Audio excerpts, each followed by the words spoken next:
আজকের মহান সমাবেশের সংগ্রামী সভাপতি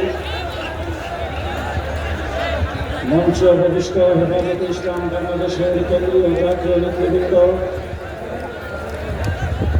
সম্মানিত ওলামায়ে কেরাম, সংগ্রামী সাথী ও বন্ধুগণ,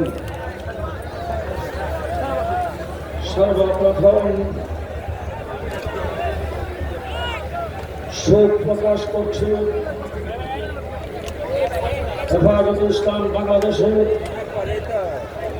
পরে মহাসচিব, প্রতিষ্ঠাতা, তারপরে আমিরের বক্তব্য, তারপরে দোয়া, দুজন আছে। এদেশের আলেমকুল সেরেমনি আল্লামা সুলতান জয়ক রহমতুল্লাহ আলাইহি ইন্তেকাল করেছেন। আমরা তার রূহের মাগফিরাত কামনা করছি। আল্লাহ পাক তাকে জান্নাতের আলা মাকাম দান করুন। আজকে সমাবেশ আবারও প্রমাণ করেছে হেফাজতে ইসলাম ছিল, আছে এবং থাকবে।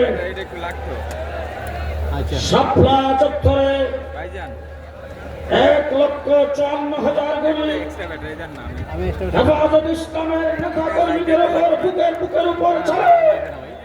হেফাজতকে ধ্বংস করা যায় নাই, আজকে কোন শক্তি হেফাজতকে ধ্বংস করতে পারবে না।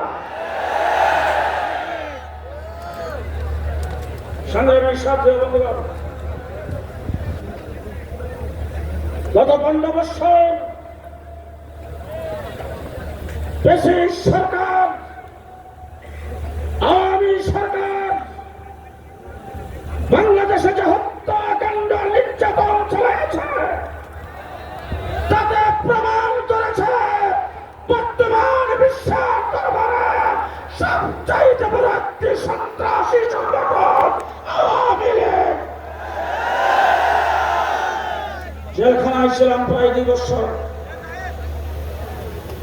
জেলখানার ভিতরে দেখেছি সন্ত্রাসের দায়ে অনেক সংগঠনকে বের করা হয়েছে, নিষিদ্ধ করা হয়েছে, তাদের নেতা কর্মীরা জেলে আছেন।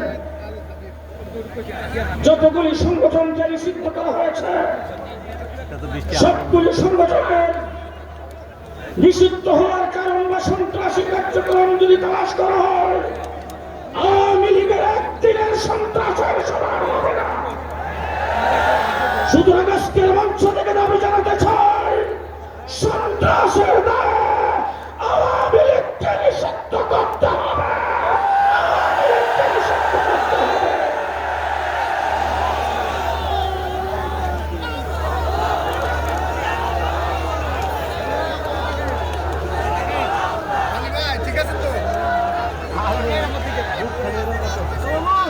সংগ্রামী সাথী বন্ধুগণ, গরম গরম শাপলা চত্বরে আমরা রক্ত দিয়েছিলাম।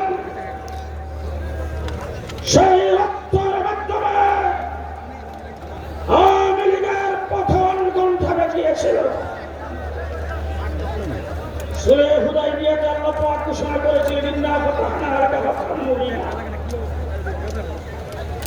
কিন্তু ফতেহ হয়েছে, ফতেহ মক্কার সময়ে শাপলা চত্বরে পতনের ঘণ্টা বেজেছিল। 2024 সাল ছাত্র জনতার আন্দোলনে শেখ হাসিনা বিদায় হইতে বাধ্য হয়েছে।